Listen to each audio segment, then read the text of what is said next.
ايه هي اهم الامراض المعدية اللي ممكن تعاني منها حيوانات الشارع؟ بصي والله هو بالنسبه للامراض المعديه، يعني في حاجات بتنتقل ما بين الحيوانات وبعضها، وفي حاجات بتنتقل من الحيوان للانسان، او اللي احنا بنسميها الزونوتيك ديزيز. اعتقد دي هيبقى كلامنا اكتر عليها، او هي دي المهمه بشكل بالظبط. اكبر يعني. بص، في حاجات يعني مثلا ابسطها او الحاجات اللي ممكن نشوفها بعيننا واحنا ماشيين في الشارع، الامراض الجلديه زي مثلا الجرب او الفطريات. الحاجات دي بتسيب علامات واضحه سواء في قط الشارع او في كلب الشارع، بيبقى في مثلا اماكن فيها الشعر واقع او كده. في حاجات بقى بتبقى مش ظاهره يعني، او اللي هو عليه القلق الفتره ديت، او اللي الناس كلها بتتكلم عنه، اللي هو السعار او اللي هو ده الكلب يعني. طبعا للاسف المرض دوت مرض خطير جدا، وبيتنقل للانسان.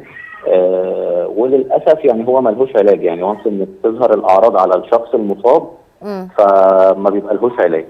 ويمكن هي الضجه بقى جايه من الحته دي، ان هو ملهوش حاجه تعالجه طالما الاعراض ظهرت.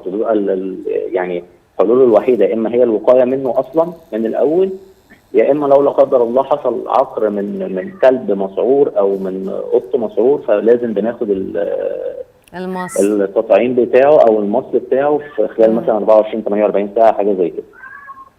طيب انا ازاي احدد الحيوان ده ممكن اشتبه فيه ان هو مسعور ولا لا؟ لان ممكن يحصل ظلم ويتقال ده الحيوان ده مسعور، وتبص تلاقي الناس بتاخد خطوات تجاهه واحنا ما احناش متاكدين. فايه الحاجات الظاهره قوي اللي انا هقدر اعرف منها ده مسعور ولا مش مسعور، لو هو في المراحل الاخيره مثلا؟ ما هو لو في المراحل الاخيره هيبقى واضح جدا. وبعدين يعني انا عن تجربه شخصيه، انا مثلا بقالي حوالي 20 سنه شغال كطبيب بيطري يعني، عياده حيوانات اليفه وكده، فاحتكاكي يوميا بالقطط وبالكلاب.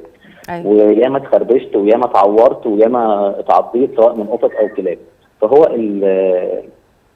يعني ما فيش كلب هيعضك في الشارع، او قطه هتعضك في الشارع وانت ماشي في حالك، غير لو هو مسعور.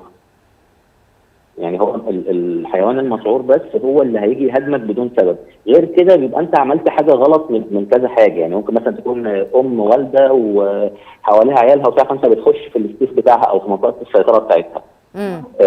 انت ماشي بالليل في حته فيها تجمع للكلاب مثلا، وعكستهم او عملت دوشه مفاجاه او عملت حاجه يعني لفتت انتباههم، فبالتالي بيردوا على الخوف ده بالهوهوه والمهاجمه. يعني هو غالبا مش يعني اي كلب عادي او قطه عاديه او كده، غالبا الكلاب يعني لازم بيحذرك الاول قبل ما بيهاجم. الكلب المسعور بقى لا، هو ماشي بيعض في اي حاجه وفي اي شيء بيتحرك.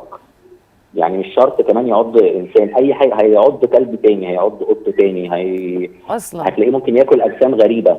يعني ممكن يمسك حته خشب ياكلها، يبلعها، يدغدغها ويبلعها، كاوتشة عربيه، اي حاجه هتيجي في سكته هيعضها.